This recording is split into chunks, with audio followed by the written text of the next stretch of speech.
বাংলার মাটিতে ইসলামের শত্রুদের কখনো জায়গা হয় নাই, এখনো হবে না, ভবিষ্যতে হতে দেওয়া হবে না। মজবুত থাকুন, কঠিন থাকুন, যে কোনো চক্রান্ত মোকাবেলা করতে হবে। নতুবা পরাজিত শক্তি যদি একবার কোমর সোজা করে দাঁড়াতে পারে, কে রাজনীতি করে আর কে করে না তা দেখবে না, আলেম দেখলেই গণহারে হত্যা করবে। সেজন্য আপনাদেরকে অত্যন্ত ইস্পাত কঠিন ঐক্য ধারণ করতে হবে। ইসলাম পরিপূর্ণ জীবন বিধান। ইসলামী রাজনীতি পূর্ণাঙ্গ ইসলাম নয়, তবে পূর্ণাঙ্গ ইসলামের অংশ। জিহাদটা পূর্ণাঙ্গ ইসলাম নয়, তবে পূর্ণাঙ্গ ইসলামের অংশ। তরিকত, তাসাউফ, পীরি মুরিদি এটা পূর্ণাঙ্গ ইসলাম নয়, তরিকত তাসাউফ পূর্ণাঙ্গ ইসলামের অংশ। ইসলাম একটাই পরিপূর্ণ পূর্ণাঙ্গ, যা পরিপূর্ণ হয়ে গেছে আল্লাহর হাবিবের মাধ্যমে ১৫০০ বছর আগে। ইসলামের কোনো ভার্সন নাই, এটাকে ভাগ করার কোনো সুযোগ নাই। আকীদা ঠিক করুন। আকীদা ঠিক না করে ধোতায় কয়খান দাড়ি, মাথায় একখান টুপি আর ২-৪ রাকাত নামাজ পড়ে বেহেশতে যাওয়া যাবে না। আকীদা যদি ঠিক থাকে, আমল যদি নাও থাকে, কোনো একদিন বেহেশতে যাওয়া যাবে। আমি বুঝাতে পারলাম না? ধোতায় কয়খান দাড়ি, মাথায় একখান টুপি, নামাজ সোজা আছে, আকীদা খারাপ, কোনোদিনও বেহেশতে যেতে পারবেন না। কিন্তু ঈমান ঠিক, আকীদা ঠিক, ইয়াকিন ঠিক, আমল যদি মোটেও না থাকে, আযাবের পর হলেও কোন একদিন বেহেশতে যেতে পারবে। তাহলে আকীদাটাকে মজবুত করতে হবে। পারবেন ইনশাআল্লাহ? ইসলামের মধ্যে জিহাদ আছে, ইসলামের মধ্যে রাজনীতি আছে, ইসলামের মধ্যে তরিকত তাসাউফ আছে, ইহকালীন কল্যাণ পরকালীন মুক্তির সব কথাই তো ইসলামের মধ্যে আছে। এরা আমাদের ভুল ইতিহাস শিখায় যে সুফি দরবেশরা ইসলাম প্রচার করছে তরবারি ছাড়া। এটা ভুল ইতিহাস না? কথা বলেন। আমার সাথে ২০২১ সালে এক বুদ্ধিজীবী ডিবেট হয়েছিল। বহুত নাস্তিক বুদ্ধিজীবী ডিবেটে আসছে, হেরে গেছে। একটা বুদ্ধিজীবী চিনেন আপনারা, ওটা কি যেন ৭১ সালে মুরগি সাপ্লাই করছে।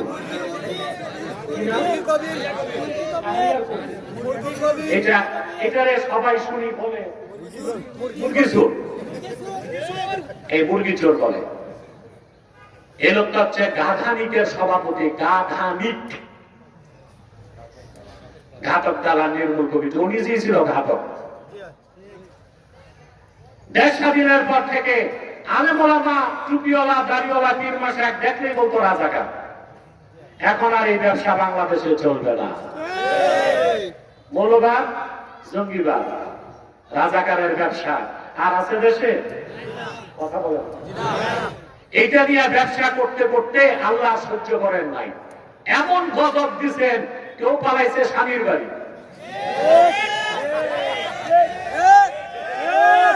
কেউ শ্বশুর বাড়ি, কেউ দাদার বাড়ি, কেউ গেছে পশ্চিমা বাপদের বাড়ি। বাংলার মাটিতে ইসলামের শত্রুদের কখনো জায়গা হয় নাই, এখনো হবে না, ভবিষ্যতে হতে দেওয়া হবে না। মজবুত থাকুন, কঠিন থাকুন, যে কোনো চক্রান্ত মোকাবেলা করতে হবে।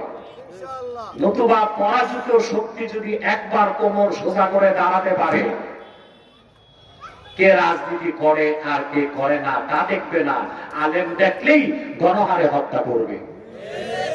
সেজন্য আপনাদেরকে অত্যন্ত ইস্পাত কঠিন ঐক্য ধারণ করতে হবে। এই বুদ্ধিজীবী শাহরিয়ার কবির ডিবেটে আমাকে বলতেছে তরবারি দিয়ে ইসলাম আসে নাই। আমি বলেছি তরবারির জোরে ইসলাম আসে নাই, তবে ইসলাম প্রতিষ্ঠায় তরবারি লেগেছে। তার বলতি বন্ধ হয়ে গেছে, কোন জবাব নাই। অতএব সুফিবাদী ইসলাম মানে জিহাদ নাই এটা বলার সুযোগ নাই। শাহজালাল রহমতুল্লাহ মাজারে যান, পাশের জাদুঘরে দেখবেন হযরত শাহজালালের তরবারিটা রাখা আছে। ইসলামের সুমহান আদর্শ নিয়ে তিনি ৩৬০ আউলিয়াকে নিয়ে সিলেটে যখন এসেছেন, শাহজালালের সিনায় ছিল কোরআন, হাতে ছিল জয়নামাজ, গলায় ছিল তাসবিহ, আর এক হাতে ছিল ইনসাফের তরবারি, দ্য শোর্ড অফ জাস্টিস। ওটা লাগছে না? গৌর গোবিন্দর মতো অত্যাচারীর বিষ দাঁতকে ভাঙতে হযরত শাহজালাল তসবিহ দিয়া কাজ করেন নাই, তরবারি ব্যবহার করছেন। অতএব সুফিবাদ, সুফি দরবেশরা শুধু তসবিহ দিয়েই চলতেন, এটা ভুল ইতিহাস। সুফি দরবেশরা এক হাতে তসবিহ রাখতেন আর এক হাতে তরবারি রাখতেন। এটা সিলেটের ইতিহাস। যান আপনি উত্তরবঙ্গে, বাংলার প্রাচীন রাজধানী ছিল বগুড়া, দিনাজপুর, জানেন এটা? সেখানে এক আল্লাহর ওলির মাজার আছে, শাহজালালেরও আগে আসছে। সুলতান মাহমুদ বলখি মাহি সাওয়ার রহমতুল্লাহ 440 হিজরিতে বাংলাদেশে আসছেন, 1000 বছর আগে। কত বছর আগে? ওনার বাপ ছিল আফগানিস্তানের বাল্খ নামক রাজ্যের সম্রাট। বাবা মারা যাওয়ার পর তিনি বাদশাহ হয়েছেন। বাদশাহীকে বাদ দিয়া দ্বীনের দাওয়াতে চলে এসেছেন আফগানিস্তান থেকে বাংলাদেশের সন্দ্বীপে। সুবহানাল্লাহ। এই ইতিহাস আমার দেশে পড়ানো হয় না। ইতিহাস এগুলো পড়ানো হয় না, পড়ানো হয় ইতিহাসের নামে যত বিকৃতি। সন্দ্বীপ থেকে তিনি নৌকা যোগে আসলেন বগুড়ার মহাস্তাগরে। তরবারি তখনও বের করেন নাই, তরবারি ছিল খাপে। কালেমার দাওয়াত দিলেন। ইসলামের দাওয়াত পেয়েই হিন্দু রাজা পরশুরামের স্ত্রী আর মন্ত্রী একদিনই মুসলমান হয়ে গেছে।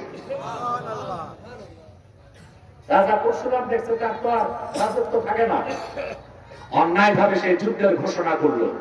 তখন সুলতান মাহমুদ বলকি তসবিহ নিয়ে মাঠে গেছেন নাকি? তরবারি হাতে তিনি জিহাদের ঘোষণা করলেন। অত্যাচারী পরশুরামের ফয়সালা করলেন ইনসাফের তরবারি দিয়ে। 1000 বছর আগে বগুড়ার মাটিতে সুলতান মাহমুদ বলখি দ্বীনের ঝান্ডাকে উড়িয়ে দিলেন। অতএব সুফিবাদী ইসলামের কথা বলে ইসলামের জিহাদ আর ইসলামের সিয়াসত বা রাজনীতিকে বাদ দেওয়ার অপকৌশল বাংলাদেশে বাস্তবায়ন হতে দেওয়া হবে না। ইসলামের কোন ভাষণ নাই, ইসলাম একটাই, সেটা হচ্ছে সিরাতিল আজিজিল হামিদ। বলে সুবহানাল্লাহ। পূর্ণাঙ্গ ইসলামের একটা অংশ হচ্ছে জিহাদ, পূর্ণাঙ্গ ইসলামের একটা অংশ হচ্ছে রাজনীতি, পূর্ণাঙ্গ ইসলামের একটা অংশ হচ্ছে শরীয়ত, আরেকটা অংশ তরিকত, আরেকটা অংশ হাকিকত, আরেকটা অংশ মারেফত। ইসলাম পূর্ণাঙ্গ জীবন বিধান। ইসলাম আল্লাহ কর্তৃক স্বীকৃত মনোনীত একমাত্র মুক্তির ব্যবস্থা। বলে এখন বিরক্ত হচ্ছেন? কথা মাথায় ঢুকে সবান্ত সুখী, খুব মনোযোগ দেন। নাস্তিকদের পক্ষ থেকে একটা প্রশ্ন আসতে পারে যে না, ইসলাম ইজ দ্য বেস্ট, ইসলাম সর্বশ্রেষ্ঠ মানি, তবে অন্য ধর্মগুলো মানা যায়। প্রশ্ন আসতে পারে না? ভালো করে বুঝেন। কেউ যদি বলে ইসলাম ইজ দ্য বেস্ট, সে মুসলমান হতে পারবে না। যে বলবে Islam is the best, Islam is last, সে মুসলমান। ইসলামী শ্রেষ্ঠ, ইসলামী শেষ, অন্য কিছু মানার সুযোগ নাই। এখন পশ্চিমারা ইসলাম ছাড়া আরো দুটো ধর্ম আছে, খ্রিস্টান ধর্ম, ইহুদি ধর্ম আর ইসলাম। এই তিনটাকে তারা বলে সেমিটিক রিলিজিয়াস। কি বলে? সেমিটিক। কথা বুঝেন না? আরবিতে আকাশকে বলে সামা, সামা থেকে সেমিটিক, অর্থাৎ যে ধর্মগুলো আসমান থেকে আসছে ওগুলোকে বলা হয় কি? Semitic religious. তো বলতে পারে ইসলাম আকাশ থেকে আসছে, এটা তো জানি। অন্য দুটা ধর্ম তো আকাশ থেকে আসছে, একটা মুসার মাধ্যমে, একটা ঈসার মাধ্যমে। মানতে সমস্যা কি? ওই ধর্মে ভালো কিছু থাকলে কি মানা যাবে না? কথা বলেন। আমার বিশ্বাস আমার প্রশ্ন বুঝেছেন। মানা যাবে। আমি একটা উদাহরণ দিচ্ছি ভাই। ঔষধ যত দামি হোক, ডেট ফেল ওষুধ খেলে রুগী ভালো হবে না, জলদি মরবে। ওষুধ তো দামি, কিন্তু ডেট এক্সপায়ার, ডেট ওষুধের মেয়াদ চলে গেছে। এই ওষুধ খাইলে রোগী ভালো হবে না, তাড়াতাড়ি মারা যাবে। সবচেয়ে এক্সপেন্সিভ মেডিসিন হচ্ছে ক্যান্সারের কেমোথেরাপি। আমার পিছনে সব সুফি দরবেশ, কখন যে কি লাগবে খবর নাই।